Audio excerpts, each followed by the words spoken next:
안녕하세요. 4월 첫째 주 예배 우리가 드리려고 합니다. 오늘은 우리가 부활 주일로 맞이하여서 우리 하나님 앞에 예배를 드립니다. 이번 한 주간, 지난 한 주간 여러분 고난 주간을 겪으시면서 예수님에 대해서 많이 묵상해 보셨나요? 예수님에 대해서 또한 예수님의 그 고난과 십자가가 누구를 위한 십자가였고 누구를 위한 죽음이었는지 생각하는 한 주가 되었을 거라고 생각합니다. 그 예수님이 우리를 위해서 부활하셨습니다. 그 예수님을 우리 이 시간 찬양하며 나아가겠습니다. 우리 이 시간 우리 찬양하면서 함께 예배 시작하도록 하겠습니다.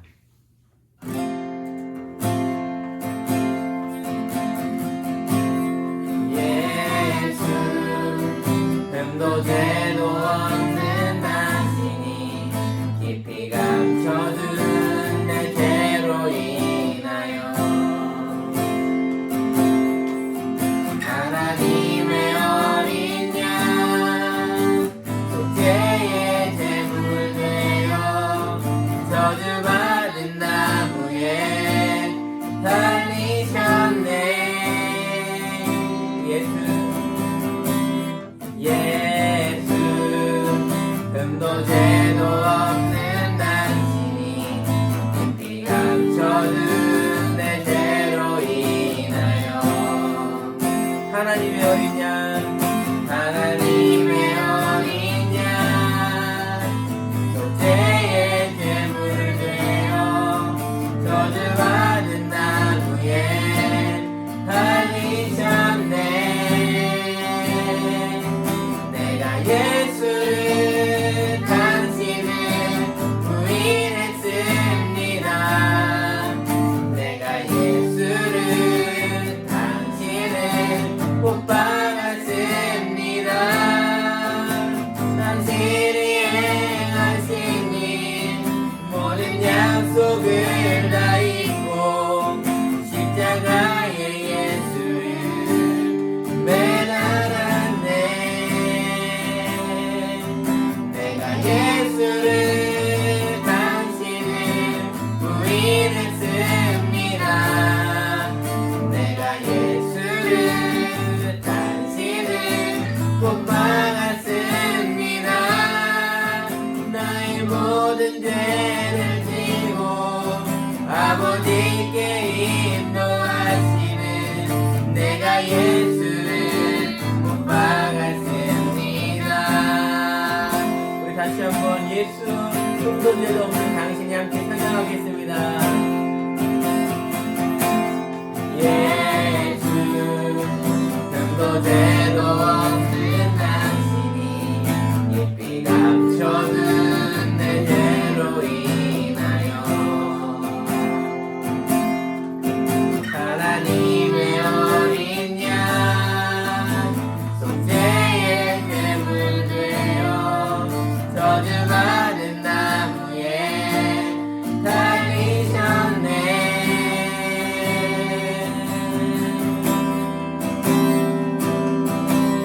내가 예수를 당신을 부인했습니다. 내가 예수를 당신을 못 박았습니다. 당신이 행하신 일 모든 약속을 다 잊고 십자가에 예수를 매달았네. 내가 예수를 당신을 부인했습니다. 내가 예수를 당신을 못 박았습니다. 나의 모든 죄를 지고 아버지께 인도하시는 내가 예수를 못 박았습니다. 그렇습니다. 우리는 예수님을 못 박은 사람들입니다. 우리가 예수님을 못 박지 않았다라고 얘기할지 모르겠지만 나의 언행이, 나의 행실이, 나의 마음이, 나의 모습이 예수님을 십자가에 못 박았습니다.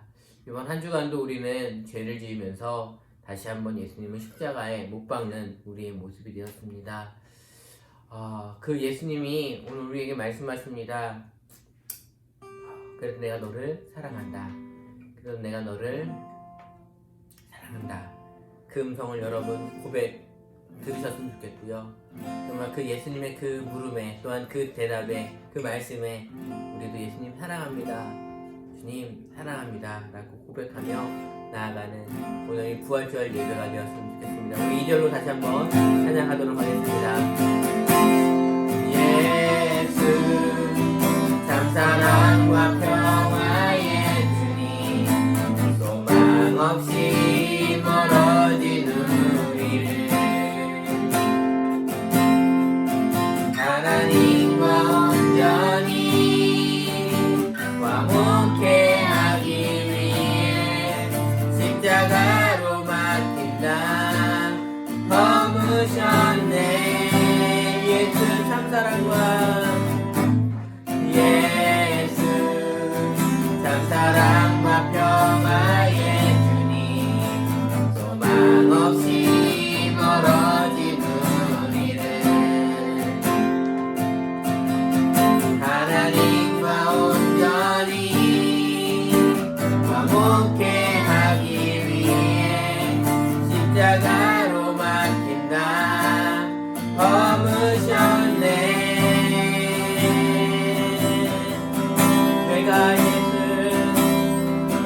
내가 예수를 당신을 부인했습니다. 내가 예수를 당신을 못 박았습니다. 당신이 행하신 일 모든 약속을 다 잊고 십자가에 예수를 매달았네. 내가 예수를 당신을 부인했습니다. 내가 예수를 당신을 못 박았습니다. 나의 모든 죄를 지고 아버지께 인도하시는 내가 예수를 못 박았습니다. 내가 예수를 당신을 다시 바라봅니다. 내가 예수를 당신을 사랑합니다.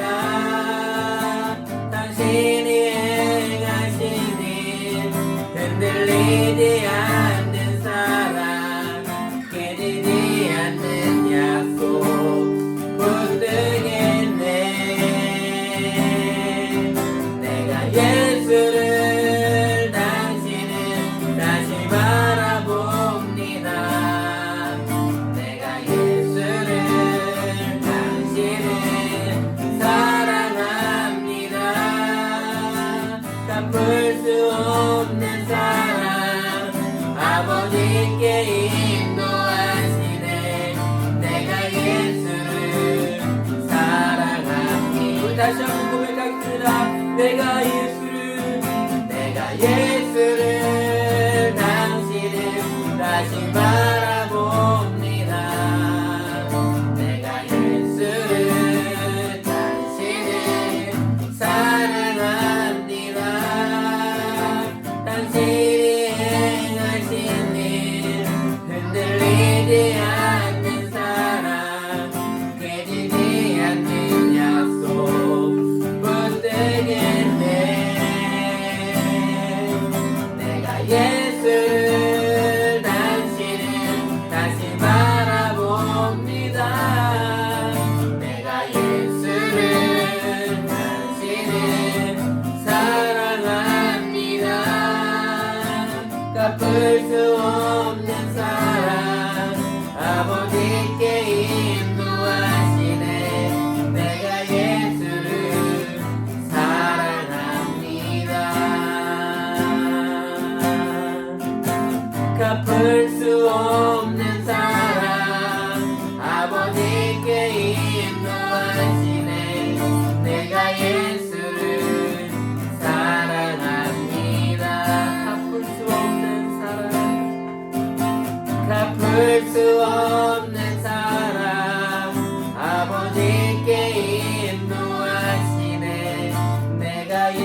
감사합니다. 부족하고 연약한 우리, 죄 많고 허물 많은 우리, 죄로 말미암아 하나님과 멀어진 우리를 사랑하셔서 우리와 그 주님 사이에 막혀있는, 하나님 사이에 막혀있는 담을 예수님을 통하여서 허무시고 예수님을 통하여서 연결하여 주신 하나님 감사합니다. 우리는 날마다 주님의 사랑을 잊고 날마다 주님의 은혜를 잊고 살아가는데 하나님은 언제나 우리를 생각하고 계셨습니다. 1분 1초도 우리를 잊지 않으시고 우리를 어떻게 하면 구원할 수 있을지 고민하시고 그 고민을 해결하시기 위해 이 땅에 오신 주님을 찬양합니다. 하나님, 예수님이 우리에게 진정 주시고자 하셨던 것은 하나님과의 연합임을 우리가 기억하게 하여 주시옵소서. 예수님이 평생 누리셨던 그 하나님과의 연합을 우리도 누리길 원합니다. 주님과 함께하는 그 즐거움, 주님과 동행하는 그 기쁨을 우리도 누리길 원합니다.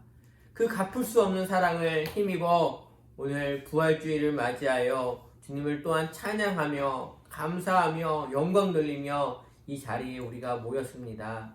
하나님, 우리가 잊고 있었던 그 주님의 그 사랑과 우리가 하나님 놓치고 있었던 주님과의 그 교통을 예수님을 통하여서 다시 한번 이루어 주시고 우리가 그러한 삶을 살아갈 수 있는 은혜를 주님 허락하여 주시옵소서.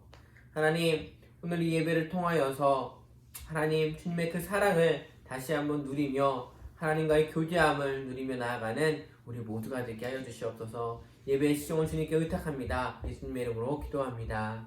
아멘. 그렇습니다. 죄도 흠도 없는 예수님이 십자가에 돌아가신 이유는 바로 우리를 구원하시기 위해서이고 또 우리를 하나님과 연합시키기 위해서임을 여러분 다시 한번 기억하셨으면 좋겠습니다. 우리는 생각합니다. 우리의 모습을 볼 때마다 제자들처럼 많은 예수님을 따랐던 사람들처럼 예수님이 십자가에 못 박힐 때에 예수님이 군병들에게 이끌림 당할 때에 뿔뿔이 흩어졌던 그들처럼 날마다 말씀 앞에서 넘어지는 우리의 모습들을 보면서 우리의 상한 마음, 우리의 상처 입은 마음, 소망이 끌어져 있는 우리에게 주님을 다시 한번 그 모든 것들이 은혜임을 우리에게 말씀하고 계십니다. 우리 한번 이 찬양을 함께 하시면서 주님의 은혜임을 모든 순간이 주님의 은혜임을 고백하며 나아갔으면 좋겠습니다. 주 나의 못을 보내 상한 나의 맘 고시네 주 나의 눈물 안에 홀로 울던 밤 다시 주 나의 못을 보내 주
주님의 사랑, 세상 소망이 사라져가도 이 모든 것이 은혜인 우리가 어떻게 살아야 될지 주님은 말씀하십니다.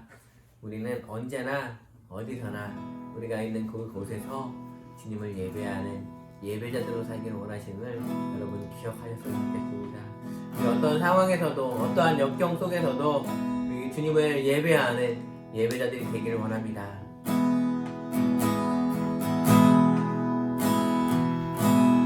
따스한 성령이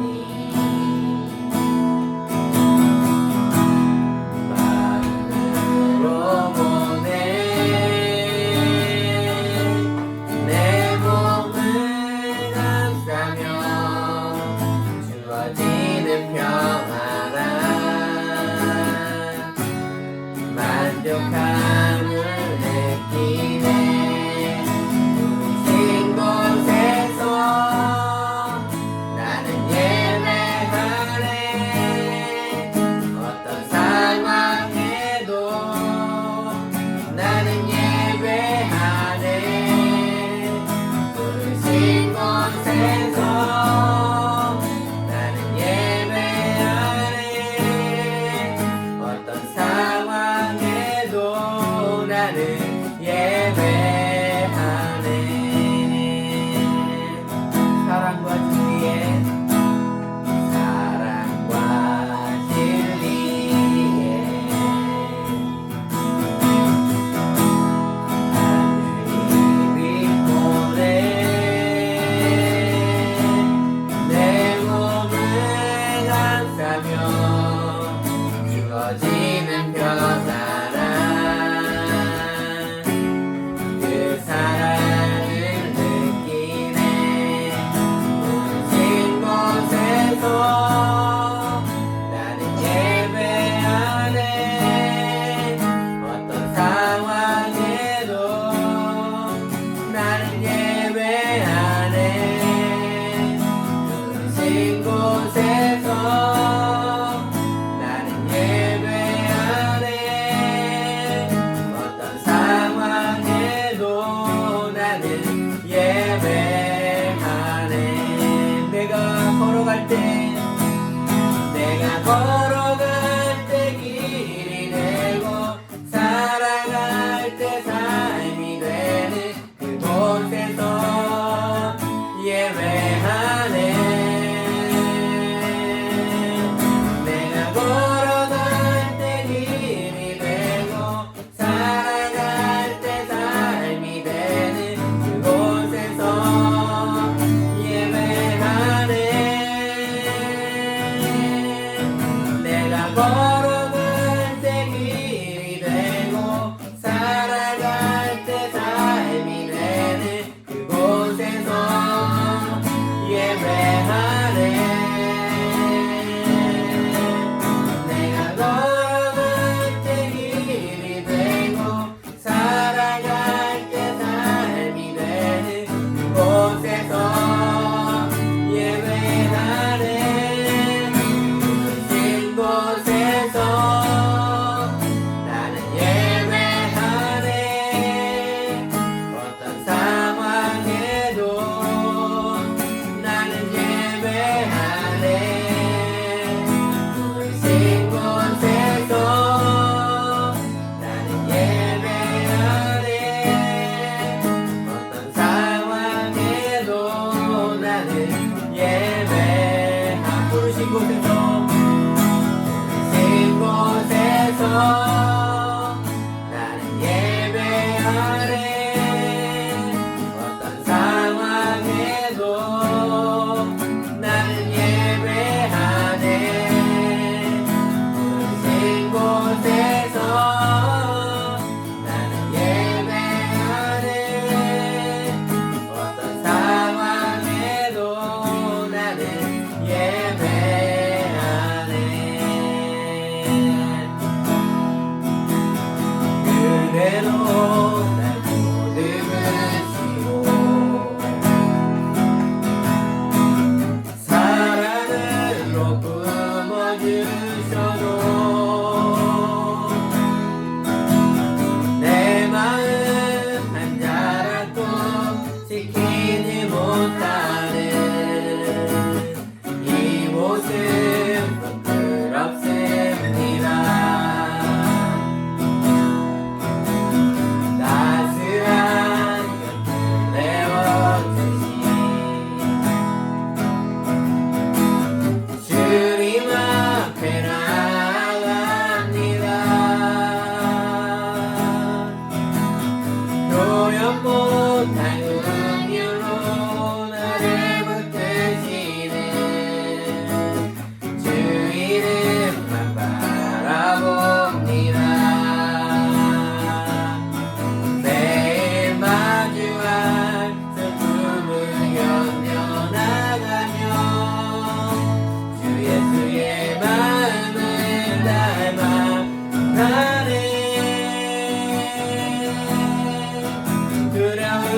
따스한 곁을 내어주신 따스한 곁을 내어주신 주님 앞에 나갑니다. 주님 앞에 나갑니다. 표현 못할 그 길로 나를 붙드시네. 주 이름만 바라봅니다. 매일 마주한 슬픔을 견뎌나가며 주 예수의 마음을 닮아 가네. 두려운 걸음마다 주가 동행하니 주지하며 오늘을 걷네. 주의 신실한 소망을 깊이 담으며 주 예수의 풍요를 채워가네. 하나님의 자녀로 병에 지켜가며 깊어진 삶을 주께 드리네. 매일 마주한 슬픔을 견뎌나가며 주 예수의 마음을 닮아 가네. 두려운 걸음마다 주가 동행하니 주지하며 오늘을 걷네. 주의 신실한 소망을 깊이 담으며 주 예수의 풍요를 채워가네. 하나님의 자녀로 지켜가며 깊어진 삶을 주께 드리네. 하나님의 자녀로 명예 지켜가며 깊어진 삶을 주께 드리네.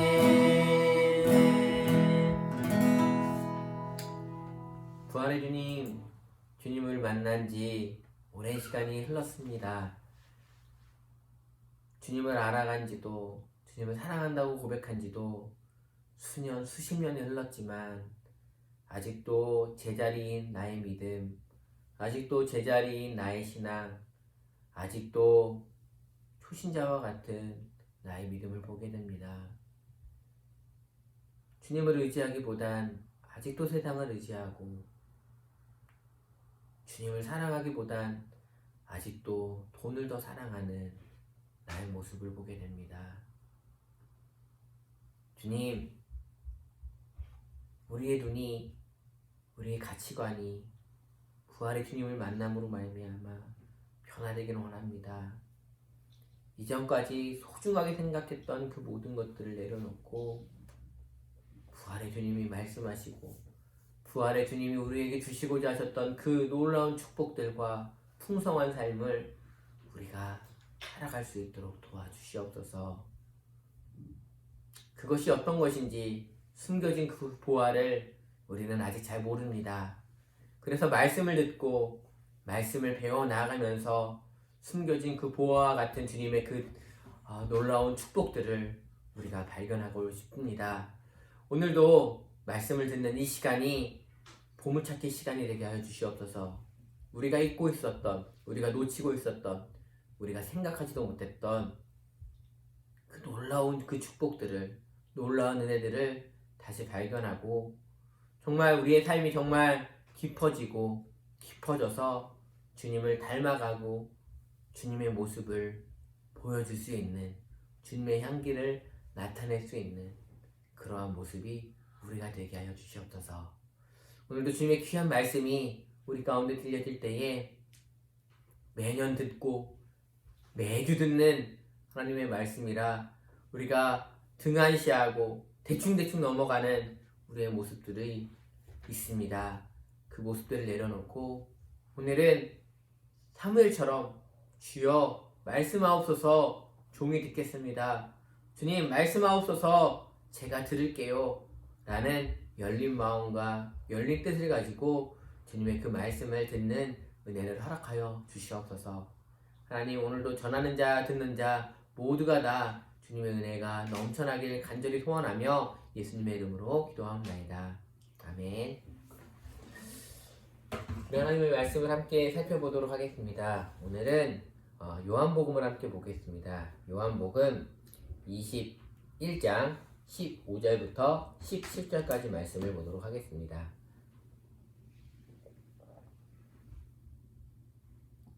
요한복음 21장 15절부터 17절까지 말씀 다 찾으신 줄 알고 제가 가진 성경책은 신약성경 214페이지 정도 있습니다. 제가 읽도록 하겠습니다. 그들이 조반 먹은 후에 예수께서 시몬 베드로에게 이르시되 요한의 아들 시몬아 네가 이 사람들보다 나를 더 사랑하느냐 하시니 이르되 주님 그러하나이다. 내가 주님을 사랑하는 줄 주님께서 아시나이다. 이르시되 내 어린 양을 먹이라 하시고 또 두 번째 이르시되 요한의 아들 시몬아 네가 나를 사랑하느냐 하시니 이르되 주님 그러하나이다. 내가 주님을 사랑하는 줄 주님께서 아시나이다. 이르시되 내 양을 치라 하시고 세 번째 이르시되 요한의 아들 시몬아 네가 나를 사랑하느냐 하시니 주께서 세 번째 네가 나를 사랑하느냐 하심으로 베드로가 근심하여 이르되 주님 모든 것을 아시오매 내가 주님을 사랑하는 줄을 주님께서 아시나이다. 예수께서 이르시되 내 양을 먹이라. 아멘. 오늘은 부활의 주님을 만나야 변화됩니다. 부활의 주님을 만나야 변화됩니다. 라는 제목으로 우리 하나님의 말씀을 함께 살펴보도록 하겠습니다. 오늘은 부활 주일입니다. 우리 그 초대교회 형도들이 인사를 나눴던 것이 있습니다. 그것들을 우리도 함께 나누면서 오늘 말씀을 시작했으면 좋겠습니다. 초대교회 성도들은 이렇게 인사를 했대요. 어떻게 인사했냐면 한 사람이 예수님은 부활하셨습니다 라고 말하면 다른 사람이 예, 예수님은 진짜 부활하셨습니다 라고 이야기를 했대요. 그래서 오늘 우리 인사는 이렇게 똑같이 한번 해보겠습니다. 한 분이 먼저 예수님이 부활하셨습니다 라고 인사를 하면 다음 그 옆에 계신 분이 예, 예수님은 진짜 부활하셨습니다 라고 대답해 주시면 됩니다. 제가 인사하겠습니다. 예수님은 부활하셨습니다. 예, 예수님은 부활하셨습니다. 네, 예수님은 진짜 부활하셨습니다. 여러분 이게 초대교회 사람들의 인사였어요. 그들은 예수님이 부활하셨다라는 것을 인사로 또한 고백하며 예수님의 부활을 증명하는 증인된 삶을 살았음을 우리가 보게 됩니다. 오늘은 예수님이 사망의 권세를 이기시고 부활하신 부활 주일입니다. 우리가 드리는 매주일의 예배가 이 부활의 주님, 부활의 예수님을 기념하기 위해서 드리고 있음을 여러분 기억하셨으면 좋겠습니다. 매주 일요일마다 주일마다 예배를 드리는데 왜 이 주일일까? 왠지 아십니까? 부활하신 예수님이 그날 우리가 드리는 이 안식 후 첫날인 이 예배 주일날 부활하셨기 때문에 그렇습니다. 그래서 여러분이 주일마다 드려야 되는 우리의 마음은 언제나 한 가지여야 됩니다. 뭐냐면 부활의 예수님, 부활의 예수님을 우리는 기념해야 되고 기억해야 되고 그 부활의 주님을 생각해야 한다는 것입니다.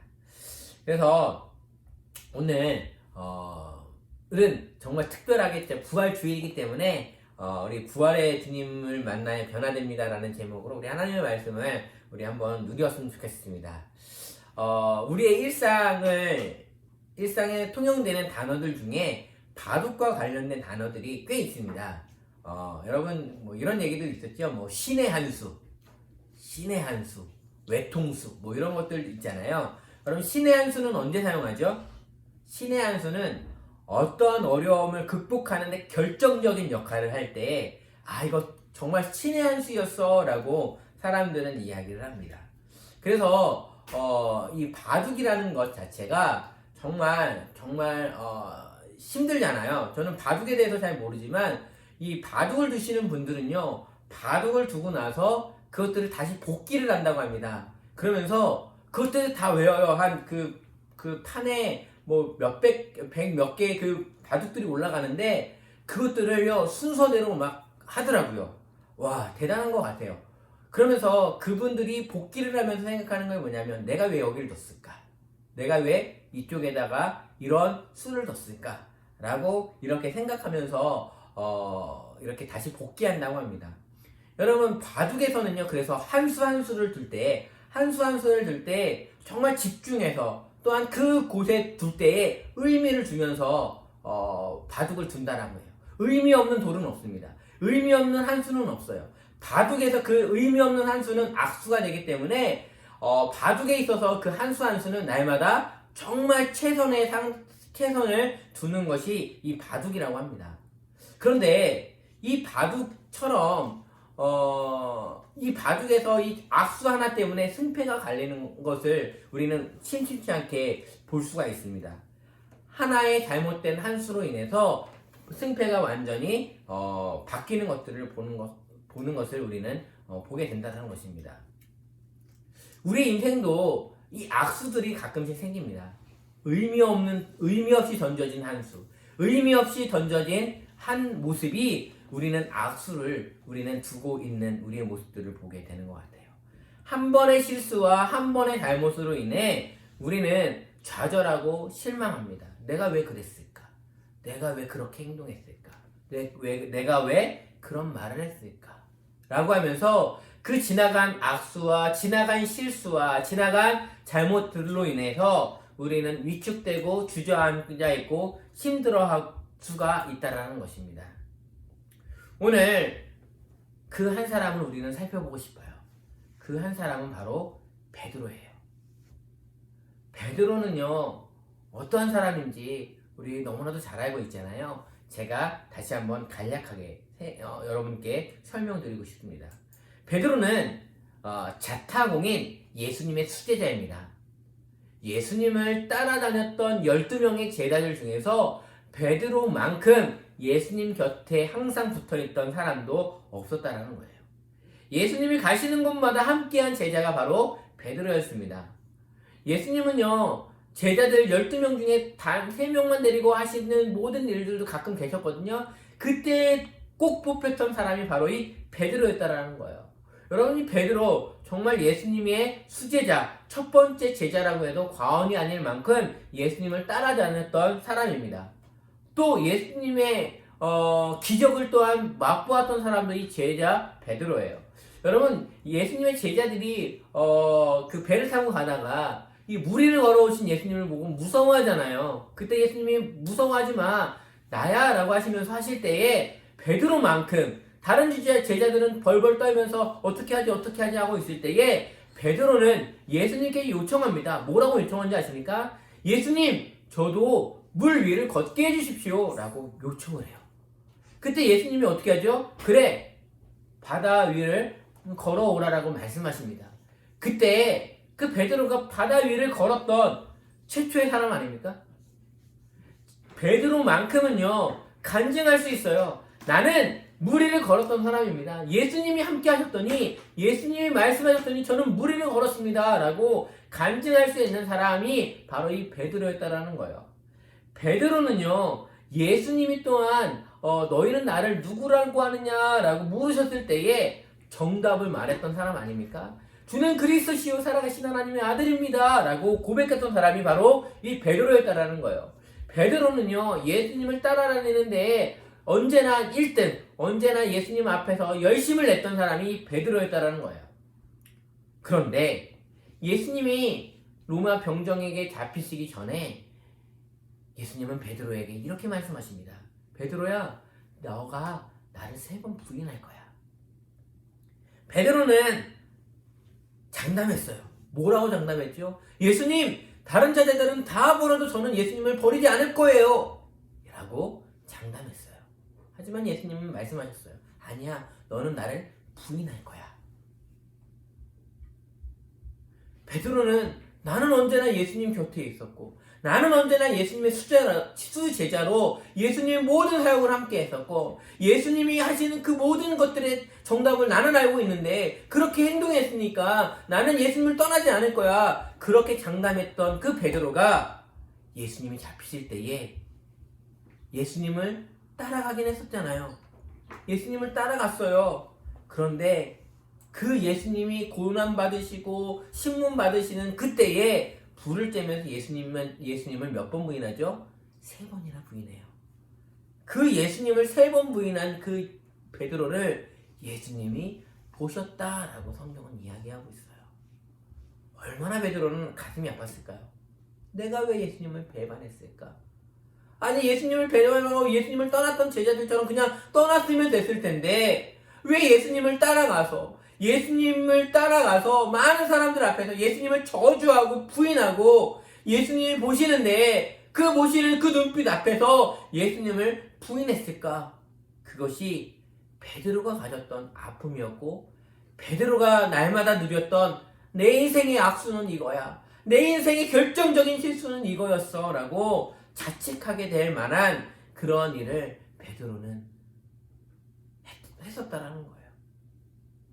여러분, 베드로가 이렇게 악수를 거두었고 이 베드로도 이렇게 실수를 했는데 그 베드로를 오늘 예수님이 오셔서 만나주세요. 그 베드로를 예수님이 오늘 만나주세요. 베드로보다 우리는 그러면 좀 낫지 않나요? 베드로의 실수보다 우리의 실수는 좀 더 낫지 않나요? 그렇다고 한다면 그 부활의 예수님이 베드로를 만나주셨던 것처럼 오늘 부활의 주님이 우리에게 오셔서 말씀하시지 않을까요?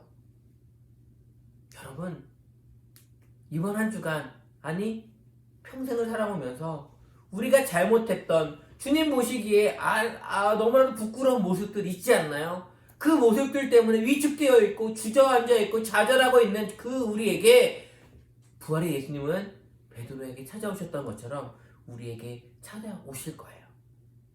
그리고 베드로에게 용기를 주셨다면 우리에게도 용기를 주실 거예요. 베드로가 어떻게 해서 그것들을 극복했는지 오늘 이 말씀을 통하여서 그 베드로가 극복했던 것처럼 우리도 지금 신앙적으로 주저앉아 있고 눈물 흘리고 있고 힘들어하고 있는 우리에게 주님이 주시는 그 메시지를 우리가 발견해서 베드로처럼 우리도 극복하고 나아가길 주님의 이름으로 축원합니다. 여러분, 베드로가 이렇게 어렵고 힘들어하고 주저앉아 있을 때에 베드로를 일으켜 세우고 성장했던 것은 바로 부활의 주님을 만났기 때문입니다. 부활의 주님이 오늘 베드로에게 이렇게 묻고 있습니다. 뭐라고 묻고 있냐면 너는 나를 사랑하니? 사랑을 묻고 계신 예수님을 우리는 볼 수가 있습니다. 오늘 우리가 읽은 요한복음 21장 15절부터 17절 이 3절의 말씀이지만 이 3절에 걸쳐서 예수님은 베드로에게 묻고 있습니다. 한번 읽어볼게요. 15절에는 세번역으로 제가 읽어드리겠습니다. 뭐라고 묻고 있냐면 그들이 아침을 먹은 뒤에 예수께서 시몬 베드로에게 물으셨다. 요한의 아들 시몬아, 네가 이 사람들보다 나를 더 사랑하느냐? 16절에도 이렇게 기록합니다. 예수께서 2번째로 그에게 물으셨다. 요한의 아들 시몬아, 네가 나를 사랑하느냐? 17절에도 동일하게 말씀하세요.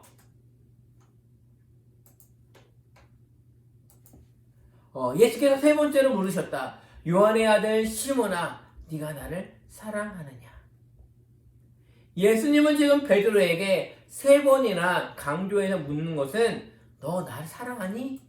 너 나 사랑하니? 라고 묻고 있어요. 예수님은 베드로에게 지금 사랑을 묻고 계세요. 여러분, 왜 베드로에게 사랑을 묻고 계실까요? 왜 베드로에게 사랑을 묻고 계실까요? 저는 이것이 본질이기 때문에 그래요. 무슨 얘기냐면요. 예수님을 사랑하면요. 예수님을 위해서 살 수 있어요. 실수할 수 있어요. 넘어질 수 있다고요. 그렇지만 예수님을 사랑하면 다시 우리는 일어설 수 있어요. 왜요? 그 예수님이 나를 사랑하기 때문에 그래요. 그 예수님이 나를 사랑하기 때문에 그래요.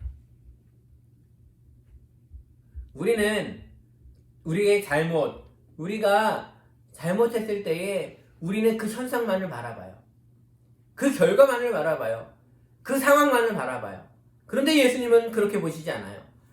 그 이면에 그 본질을 다시 한번 묻고 계시는 거예요. 너 나 사랑하니? 너 정말 나 사랑하니? 라고 묻고 있는 거예요. 우리는 겉모습만 봐요. 아, 이 사람 새벽 예배 열심히 나오네? 와, 믿음이 좋은가 봐. 와, 이 사람 11조 열심히 하네? 정말 하나님을 기뻐하시는 사람일 거야. 우리는 그 사람들의 행동과 모습과 그 결과들만 보면서, 외형적인 모습들만 보면서 이 사람들이 하나님을 사랑한다라고 고백합니다. 하지만 주님은 달라요. 주님은 우리에게 정직하게 묻고 계세요. 너 나 사랑하니? 너 나 사랑하니? 너의 현실은 나를 배반하고, 너의 현실은 나를 부인하고, 너의 현실은 이렇게 위축되어 있어 아무것도 할 수 없는 너의 모습이지만 너 나 사랑하니? 라고 묻고 있는 거예요. 주님, 그래요. 저는요, 아무것도 할 수 없어서 주님을 부인했어요. 주님을 배반했습니다. 주님을 저주했습니다. 그런데요, 주님, 그런 저라도 주님 기뻐하신다면 저 주님 정말 사랑해요. 그런데 주님 정말 주님을 사랑하고 있어요. 아직은 용기가 나지 않아서 사람들 앞에서 주님을 당당하게 고백하지 못하고, 당당히 예수님을 나타내지 못하고, 예수님에 대해서 증거하지 못하는 내 모습이지만 저 주님 사랑해요. 저 정말 주님 사랑해요. 그 모습을 주님은 묻고 계시는 거예요. 여러분, 주님을 정말 사랑하시나요? 주님을 정말 사랑하시나요? 예수님은 베드로에게 한 번만 물으시지 않고 3번 물으셨어요. 왜 3번일까요? 한 번, 2번은 얘 사랑해요. 얘 사랑해요. 우리는 물을 수 있지만 주님은 베드로를 보시면서 다시 묻고 계시는 거예요. 너 정말 나 사랑하니? 그렇게 되면요, 오늘 베드로가 17절에 보니까 근심하며 라고 이렇게 얘기하고 있고요. 새 번역에 보면요, 뭐라고 얘기하냐면, 네, 거기 없어요. 네, 새 번역에 보면 불안해서라고 얘기를 해요. 근심하고 불안해서라고 베드로는 이야기를 하고 있는 거예요. 뭔 얘기인지 아세요? 첫 번째, 두 번째는 우리는 형식적으로 대답할 수 있다라는 거예요. 형식적으로 내가 주님 사랑하잖아요. 내가 주님을 사랑하니까 예배드리죠. 주님을 사랑하니까 내가 예배도 드리고 11조도 드리고 이렇게 찬양도 하고 이 시간 쪼개서 예배드리는 거예요. 라고 우리는 그냥 얘기할 수 있어요. 그런데 주님은 다시 계속 묻고 있는 거예요. 정말 사랑하니? 정말 사랑하니? 그때에 우리는 내 안을 다시 바라보셔야 돼요. 그냥 입 바른 소리로서의 주님을 사랑한다고 고백하는 것이 아니라, 그냥 다른 사람들도 다 사랑한다고 하니까 그렇게 얘기하지 않으면 나는 정말 그냥 주님을 사랑하지 않는 사람 같아서 그냥 다른 사람들이 얘기하니까 따라하는 그 사랑이 아니라 정말 주님을 사랑한다고 고백하는 그 모습을 우리는 보여줘야 한다는 거예요. 그 사랑이 흔들리지 않아야만 우리는 이 세상이 흔들리지 않고 주님의 길을 걸어 나갈 수 있다는 거예요. 베드로는요, 실패했고 무너졌고 좌절했을 때에 주님은 베드로에게 책망하시지 않으시고 질책하지 않으시고 베드로에게 묻는 물음은 한 가지였어요. 너 나를 사랑하니? 너 나를 사랑하니? 실수? 그래, 할 수 있어. 그런데 더 중요한 건 너 나 사랑해? 라고 묻는 주님이에요. 그때에 베드로가 불안해하면서 근심하면서 주님을 사랑합니다 라고 정직하게 대답했던 것처럼 여러분도, 저도 주님의 그 물음 앞에 예, 주님 사랑해요. 아직 주님이 저를 사랑하시는 것만큼 그만큼은 아니지만 저 주님 정말 사랑해요. 주님이 나를 위해서 십자가를 지시고 고난 당하시고 채찍질 당하시고 죽으셨던 것처럼 그 사랑만큼은 아니지만 나 주님을 위해서 금식할 만큼 내 물질 중에 일부를 주님께 드릴 만큼은 사랑해요. 주님, 내 시간 쪼개서 주님께 드릴 만큼은 사랑해요. 그 사랑이 좀 더 커졌으면 좋겠는데 아직은 작지만 그래도 주님 저 사랑해요. 그것이 저와 여러분이 되었으면 좋겠어요. 그때 주님이 우리에게 맡기시는 것은 뭐냐면 두 번째인데요, 양을 먹이라, 양을 치라라는 거예요. 예수님은 베드로에게 내 양을 먹이고 내 양을 치라라고 3번이나 말씀하고 계십니다. 저는 베드로가 그 당시의 종교 지도자이기 때문에 양을 먹이라, 양을 치라라는 것은 그 종교 지도자인 베드로에게만 해당된다라는 말에 전 동의하지 않습니다. 이것은 오늘을 살고 있는 부활의 주님을 만나고 변화될 우리가 가져야 될 모습이라는 거예요. 이 양은 뭘까요? 어린 양이라고 성경은 이야기를 하고 있어요. 어린 양, 그 양, 예수님의 그 어린 양, 예수님을 믿고 초신자들인 그들을 우리는 그들을 먹이고 치는 모습이 있어야 된다는 거예요. 내 자녀들이 그럴 수 있고요. 내 이웃 중에 처음 예수님을 믿는 그들을 우리는 먹일 필요가 있고 그들을 관리해야 될 필요가 있다는 거예요. 왜요? 먼저 우리가 주님의 사랑을 받았기 때문에 그래요. 주님은 베드로에게 내 양을 먹이고 내 양을 치라라는 이 말씀에 베드로는 순종했습니다. 여러분, 베드로는요 그 당시에 초대교회의 종교 지도자가 되어서 정말 놀랍도록 여러 가지 일들을 하고 많은 사람들을 세우는 일들을 했던 것들을 여러분 기억하셨으면 좋겠어요. 그런데 여러분, 베드로 그리고 나서 실수하지 않았나요? 아니요, 실수했어요. 또 무슨 실수를 했죠? 사도행전을 보니까 갓 사도가 된 사도 바울이 베드로를 책망하잖아요. 왜요? 외식하는 모습 때문에 베드로를 책망하는 장면이 사도행전에 기록되어 있어요. 베드로는요 그렇게 또 실수하고 넘어지고 또 실수하는 모습들을 보게 돼요.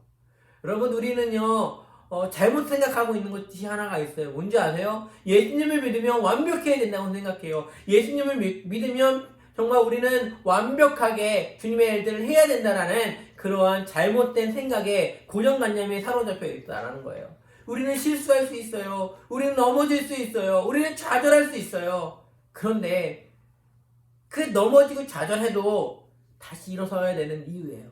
그거는 부활의 주님을 베드로가 만났기 때문에 그래요. 부활의 주님을 만났기 때문에 베드로는 그 당시에 창피는 당하고 정말 그랬겠지만 넘어지지 않고 다시 일어서서 종교 지도자의 일들을 하고 있는 것들을 볼 수가 있다는 거예요. 여러분, 우리는 우리의 부족함, 우리의 연약함, 그것들을 바라보지 마시고요, 주님을 바라보셨으면 좋겠어요. 저는 이 이야기를 통해서 오늘 결론 말씀을 함께 맺고 싶은데요. 여러분, 혹시 깨진 항아리라는 그런 이야기를 아시나요? 깨진 항아리. 어떤 사람에게 항아리가 2개가 있었대요. 하나는 온전한 항아리이고 하나는 깨진 항아리였대요. 그런데 그 이야기는 지금 현대가 아니기 때문에 지금은 수도꼭지에 물을 트면 막 물이 나오잖아요. 그게 아니라 물을 기르러 가야 되는 그러한 상황이었습니다. 그 주인은 그 2개의 항아리를 짊어지고 수도가로 가서 우물가에 가서 물을 길러 다시 집으로 돌아오는 이야기입니다. 깨진 항아리는 생각했어요. 주인이 자기 때문에 힘들다라고 생각했어요. 왜 그럴까요? 주인은 두 개의 항아리를 가지고 우물가에 가서 동일하게 그 주둥이까지 물을 가득 채워서 집으로 돌아오지만, 온전한 항아리는 그 물을 그대로 간직한 채 오지만 깨진 자신은 그 물이 다 새어버려서 빈 항아리로만 집에 오기 때문에 그랬습니다. 그래서 어느 날 깨진 항아리는 주인에게 이렇게 얘기했대요. 주인님, 주인님, 저를 버리세요. 저 때문에 주인님 힘드시잖아요. 저 말고 온전한 항아리를 주인님이 갖고 계셨으면 매일 2개의 온전한 항아리에서 물을 드실 수 있는데 저 때문에 하나밖에 길러오지 못하시잖아요. 주인님, 저를 버리세요. 이렇게 얘기했대요. 그때는 주인이 뭐라고 얘기했을까요? 이렇게 얘기했다고 합니다. 깨진 항아리야, 너 때문에 힘들다고? 맞아. 너로 인해서 힘들어. 너로 인해서 많이 힘들단다. 하지만 너로 인해서 네가 지나온 길엔 꽃이 피었구나. 그러면서 깨진 항아리가 걸어온 길에는 꽃밭이 되어서 꽃길이 되었고, 아무것도 깨지지 않은 그 항아리의 그 길은 그냥 맨바닥이 되었대요. 깨진 자신의 그 항아리에서 나온 물이 꽃들을 피웠고 꽃들을 자라게 했고 그곳을 꽃밭을 만들었던 것을 이 깨진 항아리는 보았던 거예요. 이게 주님이 우리에게 주시는 메시지인 것 같아요. 우리는요, 흠도 많고요, 깨진 것도 많고요, 허점투성이에요. 그런데 그런 우리를 주님이 버리시지 않고 계속 사용하시는 이유는 뭔지 아세요? 우리의 깨진 부분, 우리의 부족한 부분을 통해서 다른 사람들을 세워주고 다른 사람들을 일어설 수 있는 그러한 자양분이 되기 때문에 그래요. 여러분, 만약에요, 초대교회의 종교 지도자가 바울과 같은 사람만 있었으면 어떻게 됐을까요? 저는 강력하긴 했겠지만 정말 소수만 다니는 그러한 공동체가 되지 않았을까라고 생각해요. 바울은 어떤 사람이죠? 원리 원칙이 되게 중요했던 사람 아닙니까? 그래서 바나바도 깨지고요, 마가도요 버리잖아요. 왜 그렇죠? 자신의 그 계획 안에서 이루어지지 않기 때문에 그런 거 아닌가요? 그런데 베드로 같은 사람은 어떤 사람인가요? 베드로는요, 그 모든 사람들을 포용해요. 왜 그럴까요? 베드로는 내가 예수님을 배반했고, 내가 예수님을 저주했고, 내가 예수님을 십자가에 못 박은 사람이 나라는 것을 알았기 때문에 그래요. 나 같은 사람도 예수님이 받아주셨는데 저 사람 못 받아줄 이유가 뭘까? 그것이 베드로가 가졌던 모습 아닐까요? 그래서 베드로는요, 아까도 말했던 것처럼 사도 바울은 마가를 1차 전도여행 이후에 다시 데려가지 않지만 그 마가를 누가 데려가는 줄 아십니까? 베드로가 데려가요. 베드로가 데려가서요, 자신의 수행원으로 삼고요, 자신이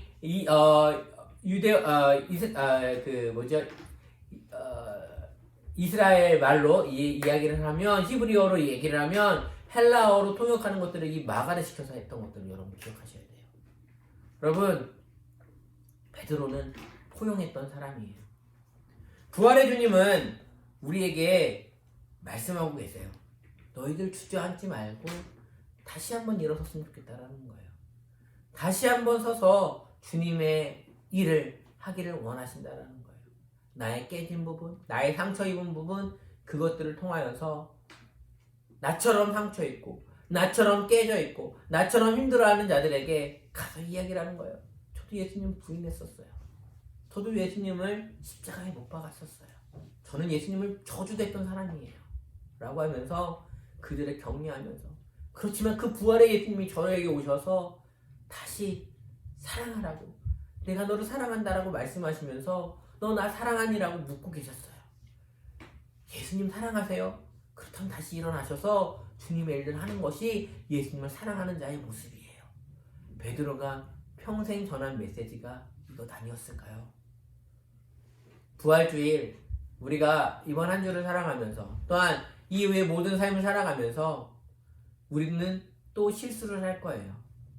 주님의 자녀로서의 모범도 보이지 못하고요.